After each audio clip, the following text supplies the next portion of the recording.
Hello everyone, I know आप सभी खुश नहीं थे। मैंने सर्वे किया हुआ था कम्युनिटी पे और कुछ बच्चे नहीं खुश हैं 10 क्वेश्चन से, तो मैंने उसे इंक्रीज़ कर दिया। कभी आप लोगों को 20, कभी 30, कभी 25 लाइक की जैसा मेरे पास कलेक्शन हो पाएगा मैं वैसा क्वेश्चंस आप लोगों को प्रोवाइड कर दूंगी। और एक बात बताइए, एक बात पूछना था आप सभी से कि आप लोग क्या प्रैक्टिस सेट प्रैक्टिस करना चाहते हैं? Practice set in the sense कि लाइक हमारे एग्जाम में कैसा क्वेश्चन पेपर आएगा, जनरल पेपर से रिलेटेड किस किस सेक्शन से, जो भी हमारे सेक्शंस है इंग्लिश, हिंदी, वॉट एवर जितने भी सेक्शंस हैं, इन सारे सेक्शन से कैसे क्वेश्चन आएगा, क्या सेट होगा, क्या आप लोग वैसी प्रैक्टिस सेट प्रैक्टिस करना चाहते हैं? तो मुझे बता दीजिए, कमेंट करके बता दीजिएगा।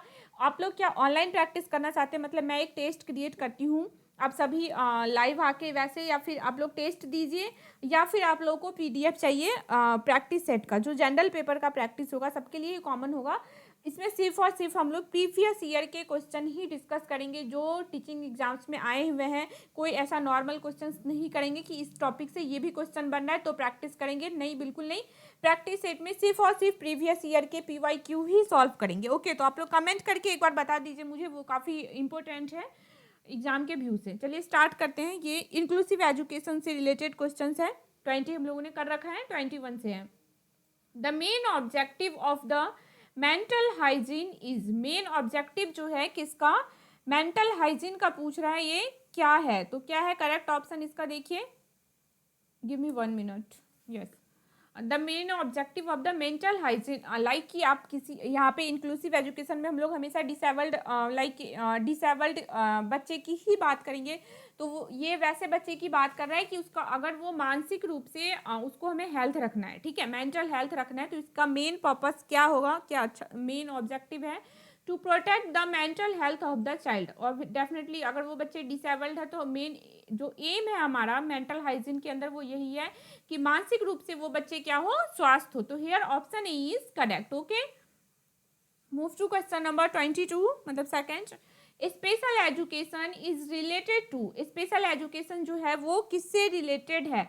तो यहाँ पे स्पेशल एजुकेशन मतलब इंक्लूसिव एजुकेशन में रखा ही गया है वैसे बच्चे जो डिसेबल्ड है उनको नॉर्मल बच्चे के साथ हमें क्या करना है, पढ़ाना है, ताकि उनका भी ओवरऑल डेवलपमेंट हो सके, एक एजुकेशन में जो चेंज है वो आ सके। ठीक है, तो करेक्ट ऑप्शन जो है इसका वो क्या है, educational programme for disabled. Definitely ये डिसेबल्ड बच्चों के लिए ही रखा गया है, तो ऑप्शन बी जो है वो क्या है यहाँ पे करेक्ट है। Okay, move to next. Which article enjoins that all minorities whether based on religion or language shall have the right to establish and administer education institution of their choice? कौन सा ऐसा आर्टिकल है जो ये कह रहा है लाइक कि जो माइनॉरिटीज पर्सन है, लाइक वो किसी पे भी बेस्ड है, जैसे रिलीजियन पे या फिर लैंग्वेज पे बेस्ड है, भाषा या जो अल्पसंख्यक लोग हैं वो धर्म या भाषा पे अगर आधारित हैं, तो उनको राइट है वो अपने चॉइस के अकॉर्डिंग अपना जो एजुकेशन सिस्टम है, जो इंस्टीट्यूशन है वो चूज कर सके। तो ये कौन सा आर्टिकल है? Article number 29(2). देखिए here option B is correct. एक बात आप लोग यहाँ पे नोटिस कीजिए, ये जो क्वेश्चन है ये पीटेट में पूछा हुआ है। जब हमने प्रीवियस वीडियो में जब ये किया था हमने क्वेश्चन, तो ये सीटेट में पूछा गया था। यही सेम क्वेश्चन जब मैं क्वेश्चंस बनाती हूँ तो मैंने देखा ये यूपी टेट में भी पूछा गया है।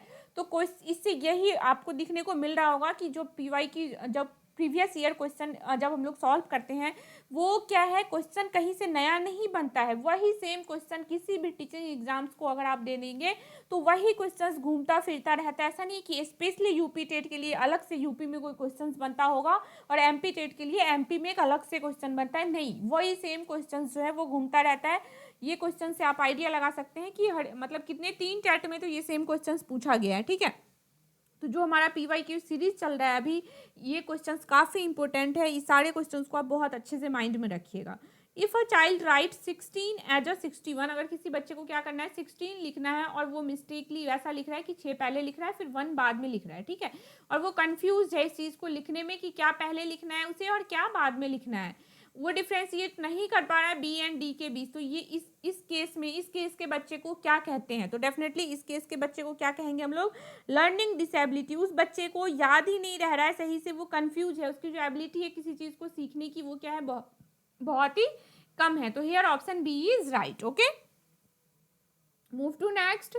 Special needs education is the type of education जो विशेष रूप से आवश्यकता दी, मतलब विशेष रूप से जो शिक्षा दी जा रही है किसी बच्चे को, वो किस प्रकार का एजुकेशन है, तो किस प्रकार का है ये, अब किस टाइप में आता है, given to person with disabilities. Generally ये सिर्फ इंक्लूसिव एजुकेशन की ही बात कर रहा है, ये ऐसा सिस्टम ही बनाया गया है अभी मॉडर्न में, ताकि जो जो डिसेबल्ड बच्चे हैं उनको हम लोग नॉर्मल बच्चे के साथ बैठा सकें, एक स्पेशल नीड्स के साथ उनकी जितनी जो रिक्वायरमेंट्स है उसको पूरा कर सके, वैसा एनवायरनमेंट दे सके, ताकि ओवरऑल जो डेवलपमेंट हो उस डिसेबल्ड बच्चे का वो भी नॉर्मल बच्चे की तरह हो पाए। ओके, तो इस क्वेश्चन के लिए ऑप्शन बी सटीक है, option B is right here. Okay, next है children with speech impairment can be assisted by. Children जो है लाइक वैसे बच्चे जो स्पीच में इम्पेयरमेंट कर पा रहे हैं, मतलब यहाँ पे ये किसकी बात कर रहा है, जो मान लीजिए जब भी आप स्पीच देने की हम लोग सोचते हैं, ठीक है, तो सबसे पहले क्या होता है, जब भी आपको भाषण देना है कहीं, मुझे ही अभी आप लोगों को पढ़ाना है, तो क्या होता है, पहले हम लोग माइंड में सोचते हैं, फिर वो चीज़ें हमें बोलना होता है। तो जो ब्रेन का वो पार्ट जो क्या करता है, कंट्रोल करता है किसको, स्पीच की हर एक एक्टिविटी को। उस बच्चे के साथ ये प्रॉब्लम है कि वो स्पीच को कंट्रोल ही नहीं कर पा रहा है। इम्पेयरमेंट मीन्स वो एक तरह से आप डिजीज कह लीजिए या मेंटल डिसऑर्डर है उसका, कि वो स्पीच को प्रिपेयर नहीं कर पा रहा है, उसका जो ब्रेन है वो उसको क्या कर रहा है, कंट्रोल ही नहीं कर पा रहा है।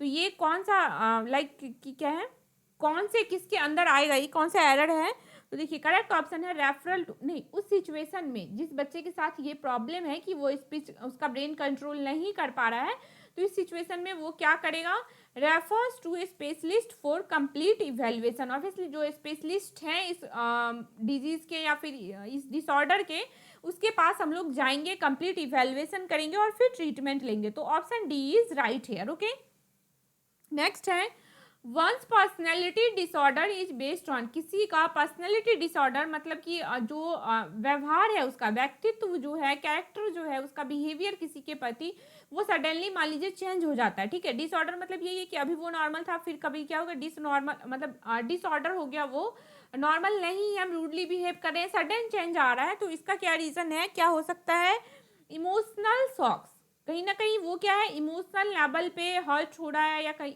उसके कुछ अलग अलग प्रॉब्लम्स है। तो hair option A is right. Okay, वो इमोशनली सही नहीं फील कर रहा और इस वजह से कई बार होता है, हम भी क्या है गुस्से में होते हो, कोई नॉर्मल चीज़ें भी बोलता है तो आप उससे चिढ़ जाते हो, फ्रस्ट्रेट होते हो, अपना फ्रस्ट्रेशन किसी और पे उतार देते हो, तो क्या हो गया, emotional shocks. Option A is right here. Next, in which country was the juvenile psychopathic institute established in the year 1909। ये साइकोपैथिक इंस्टीट्यूट की बात कर रहा है, कौन से ईयर में इस्टेब्लिश्ड हुआ था, तो 1909 में, ठीक है, 1909 में। वो कौन से कंट्री में हुआ था, तो कौन सा कंट्री में हुआ था, ये जो मनरोगी संस्थान है, किशोर मनरोगी संस्थान, ये कौन से कंट्री में 1909 में इस्टेब्लिश्ड हुआ था, तो कब हुआ था, शिकागो में हुआ था। ओके, शिकागो में हुआ था ये, option C is right here. Okay, move to next. A teacher had some physically challenged children in her class. Which of the following would be appropriate for her to say? मान लीजिए कोई मतलब teacher है, यहाँ पे female teacher की बात हो रहा है, तो फीमेल कोई टीचर है क्लास में, उसकी क्लास में क्या है, फिजिकली चैलेंज्ड बच्चे हैं, ठीक है, फिजिकली चैलेंज्ड बच्चे हैं, और उस बच्चे को आपको एप्रिसिएट करना है, तो आप क्या करोगे, क्या कहोगे उस बच्चे से, तो देखिए इसमें अलग, आप एक बार पॉज करके सारे ऑप्शंस पढ़िए, जो सुटेबल है वो है मोहन, व्हाई डोंट मोहन, इसने एग्जांपल लिया, एक बच्चे का नाम है Mohan, why don't you use your crutches to go to the playground. मतलब कि क्रचेस का क्रचेस मतलब होता है कि जो डिसेबल्ड बच्चे होते हैं, फिजिकली हैंडीकैप बच्चे होते हैं, वो लाइक एक स्टैंड की तरह होता है जिससे वो खड़े हो रहे हैं, बैठ रहे हैं, मूव करते हैं, जिसकी हेल्प से, हिंदी वर्ड अभी याद नहीं आ रहा है इसका एग्जैक्टली, इसको क्या कहते हैं, मतलब एक गैजेट्स मान लीजिए, इसको यूज करके जो फिजिकली हैंडीकैप बच्चे हैं वो मूव करते हैं, चलते हैं, जाते हैं कहीं भी, तो आपको एज अ टीचर क्या करना है, उस बच्चे को हमें अंदर से क्या कहते हैं, उसे साहस देना है, ठीक है, आपको समझाना है, उसे साहस देना है कि तुम क्यों नहीं अपना क्रचेज यूज करके प्लेग्राउंड जा रहे हो, जा सकते हो, खेलो, वहाँ पे जाके उसका डेवलपमेंट होगा। तो हमें उस बच्चे को क्या करना है, कॉपरेट करना है, मतलब साहस देना है, आपको समझाना है उसे, तो option C is right here. Okay, next है लर्निंग डिसेबिलिटीज में occur due to all of the following except. Learning disabilities जो है, जो पढ़ने का डिसेबिलिटीज है, वो आता है, किस किस वजह से आ सकता है, इसमें एक्सेप्ट पूछ रहा है, मतलब ये 3 ऑप्शन तो सही है और एक क्या है इसमें रॉन्ग है। तो कौन सा है जो रॉन्ग है, तो कल्चरल फैक्टर, डेफिनेटली पूजा पाठ और ये मतलब लाइक सांस्कृतिक चीज़ों से कभी भी डिसेबिलिटीज ये नहीं आ सकती। तो क्या हो गया, ऑप्शन डी जो है यहाँ पे राइट है। Okay, move to next, an inclusive school. अब बात देखिए, अब तक हम लोग इंक्लूसिव एजुकेशन पढ़ रहे थे। इंक्लूसिव स्कूल जो है, इंक्लूसिव स्कूल जो है वो समावेशी स्कूल क्या है, तो डेफिनेटली नाम से ही लग रहा है कि ये स्कूल डिज़ाइन ही किया गया होगा स्पेशली किस चिल्ड्रन के लिए, डिसेबल्ड चिल्ड्रन के लिए, ताकि उस स्कूल में क्या हो, नॉर्मल बच्चे भी हो और डिसेबल्ड जो बच्चे हैं वो भी हो साथ में, और उन सबको एक माहौल दिया जाए अच्छे से पढ़ने का। तो कौन सा स्कूल हो गया ये, करेक्ट ऑप्शन होगा इसका, is committed to improve the learning outcomes of all student irrespective of their capabilities। किसी बच्चे की अगर कैपेबिलिटी नहीं है, मान लीजिए कोई बच्चा डिसेबल्ड है, उसकी कैपेबिलिटीज नहीं है जंप करने की, फिर भी हमें उसे अप्रिसिएट करना है कि आपको क्या कर सकते हो, जंप कर सकते हो। तो option A is right here. Okay, move to next, learning disability in motor skills is called, like कि जो लर्निंग डिसेबिलिटी है किस चीज़ में, मोटर स्किल्स में बात कर रहा है ये, तो उसको क्या कहते हैं, मोटर कौशल में अगर किसी बच्चे के अंदर अक्षमता है तो उसको क्या कहते हैं। तो ये डिजीज मतलब एक ये पैटर्न है, आपको नेम याद रखना होगा इसका, इसमें काफ़ी 3-4 पैटर्न है, आप इसको अच्छे से डिटेल में पढ़ सकते हैं, वहाँ पे आपको नेम याद रखने की ज़रूरी है, कौन से बीमारी का क्या बेसिकली क्या कहते हैं उसे एक्सप्लेनेशन है। ओके, तो यहाँ पे जो है वो क्या है, डिस्पैरेक्सिया, ये क्या होता है जनरली, देखिए मैंने एक सेकंड मैंने यहाँ प्रिपेयर किया है, डिस्पैरेक्सिया क्या है, ऑल्सो इसको एक डीसीडी भी कहते हैं, आप इस नेम को भी आपको याद रखना है, मे बी ऑप्शन में वो ना हो तो डीसीडी हो, डेवलपमेंटल कोऑर्डिनेशन डिसऑर्डर भी कहते हैं इसको। ये कॉमन डिसऑर्डर है जो लाइक कि क्या करता है, अफेक्ट करता है किसी बच्चे के मूवमेंट में कोऑर्डिनेशन हो बनाने में, ठीक है। मान लीजिए कि वो बच्चा क्या है, प्रॉपर नहीं चल पा रहा है, प्रॉपर जंप नहीं कर पा रहा है, या कोई ऐसा इशूज है, तो वो किसके अंदर आएगा, डिस्पैरेक्सिया के अंदर, या फिर उसको हम लोग क्या कह सकते हैं, डीसीडी भी कह सकते हैं। ये कोऑर्डिनेशन स्किल्स को अफेक्ट करता है। ओके, तो यहाँ पे इस क्वेश्चन के लिए जो option is right here. Next है लर्निंग डिसेबिलिटी। अब किसकी बात कर रही है, लर्निंग डिसेबिलिटी जो है वो क्या है, तो करेक्ट ऑप्शन है यहाँ पे देखिए, learning disability is a variable state. Definitely अगर लर्निंग डिसेबिलिटी की बात करें तो आप सीखने में किसी भी चीज़ को करने में क्या है मतलब कैपेबल नहीं है, तो एक अलग अलग लेवल पे होता है, वो हमने अलग अलग लेवल भी देखा है, डिटेल में पढ़ना होगा, बाकी इस क्वेश्चन में देखें तो यहाँ पे जो करेक्ट ऑप्शन है वो क्या है, ऑप्शन बी है, ठीक है। एक वेरिएबल स्टेट है, वेरी करता है ये person to person, state to state, उसके फेज पे कि लाइक किसके अंदर क्या प्रॉब्लम है, कोई बच्चा उल्टा पढ़ रहा है अक्षर को, कोई क्या है लर्न नहीं कर पा रहा है, किसी को समझ नहीं आ रही है, तो ऐसे कुछ फेज। ओके, नेक्स्ट है लर्निंग डिसेबिलिटीज में occur due to all of the following except. Learning disabilities जो है किसी भी बच्चे में वो अकर हो सकता है, मतलब लाइक आ सकता है, बट इन सब में से सारे सूटेबल है, एक नहीं। तो देखिए एक क्या, teachers way of teaching, definitely नहीं होगा, क्योंकि लर्निंग डिसेबिलिटीज कहीं ना कहीं उसके आप जेनेटिक कह लीजिए, या फिर मदर फादर से पेरेंटल कह लीजिए, देखिए यहाँ पे अदर ऑप्शन भी पेरेंटल कह लीजिए, या फिर एक मेंटल, उसका खुद बच्चे की मेंटल लेवल सही नहीं है, ये फिर तो ये जो ऑप्शन है यहाँ पे ए जो है, ऑप्शन ए जो है यहाँ पे वो राइट है। Okay, teachers way of teaching की वजह से कभी भी बच्चे के अंदर लर्निंग डिसेबिलिटीज नहीं आएगा, तो option A is right here. Move to next, an inclusive school reflects on all of the following question except. जो इंक्लूसिव स्कूल है, इंक्लूसिव स्कूल मतलब वैसा स्कूल जहाँ पे नॉर्मल बच्चे और जो डिसेबल्ड बच्चे हैं उन दोनों को ही हम लोग एक साथ पढ़ाएंगे, तो वो स्कूल जो है उसका रिफ्लेक्ट करता है इनमें से कौन सा एक्सेप्ट, मतलब 3 सही होंगे और एक सही नहीं है, तो वो कौन सा है जो सही नहीं है। Do we properly segregate special children from normal to provide better care, ये कह रहा है, ये ऑप्शन ये कह रहा है हमसे कि जो इंक्लूसिव एजुकेशन है ना, स्कूल है वो क्या करता है, स्पेशल बच्चों को अलग से पढ़ाने के लिए कर रहा है, आपको आगे बढ़ा रहा है कि आप क्या करिए, स्पेशल बच्चों को अलग से पढ़ाइए ताकि उसका बेटर केयर हो सके, बेटर वो समझ सके। तो बिल्कुल नहीं, इंक्लूसिव स्कूल क्या कहता है, एजुकेशन क्या कहता है कि आपको एक साथ पढ़ाना है, समावेशी शिक्षा की बात हो रही है, तो ये ऑप्शन जो है वो इनवैलिड है यहाँ पे, मतलब इस क्वेश्चन के लिए परफेक्ट है, राइट है, क्योंकि ये पूछ रहा है एक्सेप्ट पूछ रहा है, option C is right here. Next है a disorder related to language comprehension is, एक डिसऑर्डर की बात कर रही है जो किससे रिलेटेड है, लैंग्वेज कॉम्प्रिहेंशन से रिलेटेड है, वैसे डिसऑर्डर को क्या कहते हैं, तो क्या कहते हैं इसको, एफेसिया कहते हैं। ओके, क्या हो कहते हैं इसको? एफेसिया कहते हैं। Option D is right here. कुछ जो नेम्स है, जो डिसऑर्डर है, उसके नेम्स मतलब उसके एक्सप्लेनेशन, ये प्लीज एक अच्छे से डिटेल में एक जगह लिख के याद कर लीजिएगा, इस पे क्वेश्चंस दिखते हैं। ओके, नेक्स्ट है, which of the following is the most effective way to convey student from disadvantaged section that you accept them to participate and succeed? ये बात कर रहा है, ये कह रहा है कि like which of the following way is the most effective way. हाँ, कौन सा सबसे अच्छा तरीका होगा? मान लीजिए आपको क्या करना है, जो डिसेबल्ड बच्चे हैं, ठीक है, आपको या फिर वीकर सेक्शन के जो बच्चे हैं, आपको उसे क्या करना है, मनोबल देना है, अप्रिसिएट करना है कि आप भी पार्टिसिपेट कर सकते हो इस चीज़ में, आप भी सक्सेस हो सकते हो। तो वो कौन सा एक्टिविटी है, क्या करेंगे हम लोग? Articulate your confidence in their ability to succeed.